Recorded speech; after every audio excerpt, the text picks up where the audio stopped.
Welcome to Madurai Sridevi's kitchen. இன்றைக்கி பிரண்டை துவையல் எப்படி செய்கிறதுன்னு பார்க்கலாம். கையில் நல்லெண்ணெயோ தேங்காய் எண்ணெயோ ஏதாவது ஒரு எண்ணெயை இந்த மாதிரி நல்லா தடவிக்கங்க. பிரண்டையை நல்லா கழுவிட்டு இந்த மாதிரி இலையெல்லாம் எடுத்துட்டு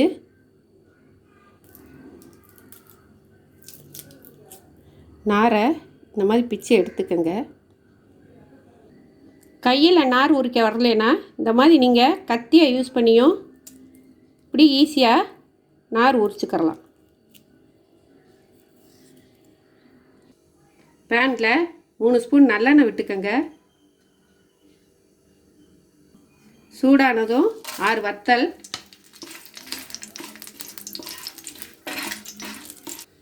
இதோட புளி ஒரு கோழிக்குண்டு அளவு சேர்த்துக்கங்க. பூண்டு 3 பால் கட் பண்ணி சேர்த்துக்கங்க.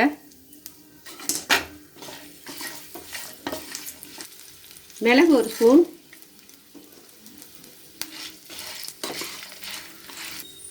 தேங்காய் பூ 3 ஸ்பூன் போட்டு நல்லா வறுத்துக்கங்க. இதை தனியாக எடுத்து வச்சுக்கோங்க. 2 ஸ்பூன் நல்லெண்ணெய் விட்டு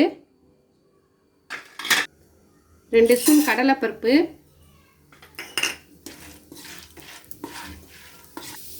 2 ஸ்பூன் உளுத்தம்பருப்பு,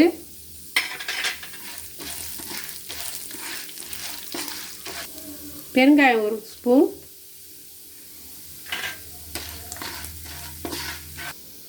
நல்லா சிவக்க வறுத்துக்கங்க.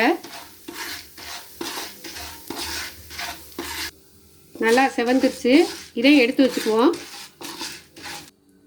மறுபடியும் 2 ஸ்பூன் நல்லெண்ணெய் விட்டுக்கோங்க. இப்போ இதில் பிரண்டையை சேர்த்துக்கங்க.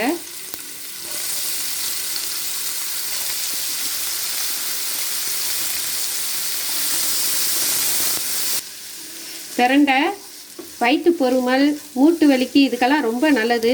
வாரத்துக்கு இதை 2 நாள் நீங்கள் இதை சேர்த்துக்கரலாம். கலர் மாறுற வரைக்கும் நல்லா வதக்கிக்கங்க. அப்போ தான் அரிப்பு இருக்காது சாப்பிட்றப்ப.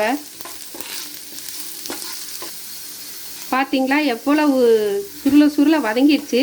இந்த ஸ்டேஜில் நீங்கள் அடுப்பை ஆஃப் பண்ணிக்கங்க. சூடு ஆறட்டும்.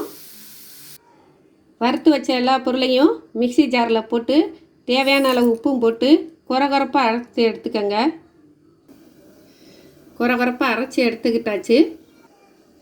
ஆரோக்கியமான சுவையான பிரண்டை துவையல் ரெடி. நீங்கள் இதை ட்ரை பண்ணி பாருங்கள். இந்த வீடியோ உங்களுக்கு பிடிச்சிருந்துச்சுன்னா லைக் பண்ணுங்கள், ஷேர் பண்ணுங்கள், மறக்காமல் சப்ஸ்கிரைப் பண்ணுங்கள். உங்கள் கமெண்ட்ஸையும் சொல்லுங்கள். தேங்க்யூ.